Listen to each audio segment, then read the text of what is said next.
Chapter 1. The Forgotten Battlefield. The wind blew cold across the empty land. Broken swords, shattered shields, and dry bones covered the ground. Crows circled in the sky, their cries sharp like knives.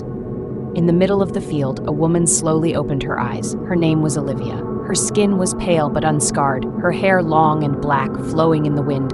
She wore torn armor stained with old blood.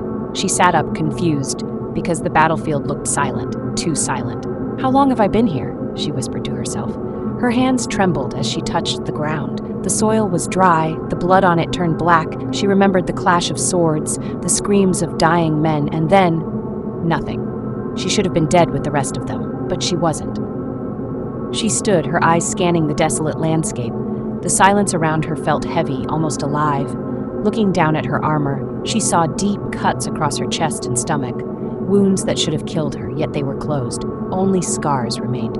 Her breath quickened. "No, it can't be," she said, shaking her head. From the corner of her eye, she saw movement. A shadow, something darted between the fallen shields. She reached for the sword lying beside her. Its blade cracked, but still sharp enough. "Who's there?" she called out. No answer, only the sound of rattling bones. She froze. All around her, skeletons twitched in the dust. Rusty helmets lifted slowly, empty sockets turned toward her. Whispers filled the air, low, broken voices speaking her name. Olivia. Her grip on the sword tightened, her heartbeat loud in her ears. She stepped back, but the bones kept shifting. One skeleton dragged itself upright, holding a rusted spear. Then another rose beside it, and another, until the battlefield that had once been silent began to crawl with the restless dead. The air grew colder. The crows scattered into the sky, as if even they feared what was waking. Her mind raced. Why me? Why now? She raised her sword, though her arms shook. "Stay back!" The nearest skeleton lifted its head. Its jaw moved, and through the hollow skull came a voice that made her blood freeze. "You should not be alive." Her sword slipped a little in her grip. She stared at the thing in horror, her breath clouding in the cold air. And then the whispers grew louder, all of them chanting together over and over. "Immortal Olivia! Immortal Olivia!" The dead were calling her name. Her knees weakened, fear clawing through her chest. If she had died here once and yet stood breathing now, what was she? Chapter 2. Blood on her hands.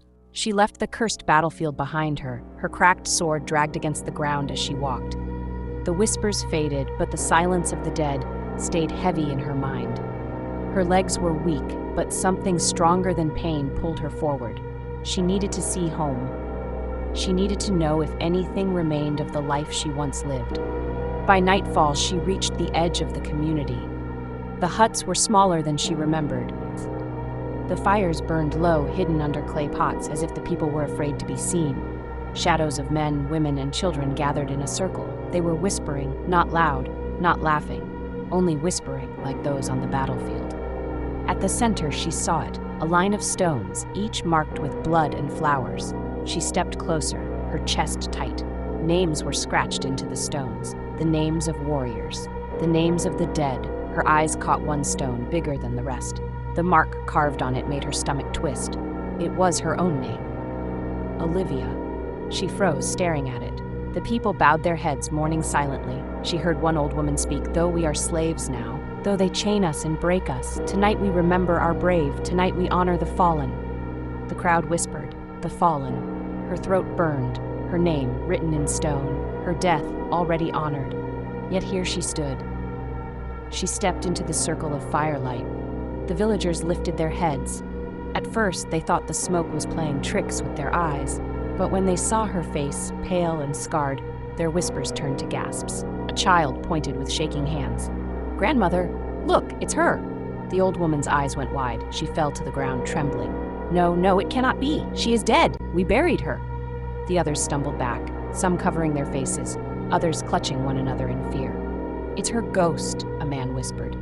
"She has come to curse us," another said. Her heart pounded. She wanted to speak, to tell them she was alive, but her lips would not move. Their fear pressed down on her like chains. She saw terror in their eyes, the same way one might look at a monster. The night grew colder. Even the fire seemed to shrink, and then a single voice rose above the others. A man at the edge of the circle, his face hidden in shadow, spoke clearly. She has returned, just as it was written. The villagers turned toward him, their fear growing. She took a step back, her mind spinning. Written? Her name on stone, their terror, this strange prophecy. Could it be that her death was never the end, but the beginning of something darker?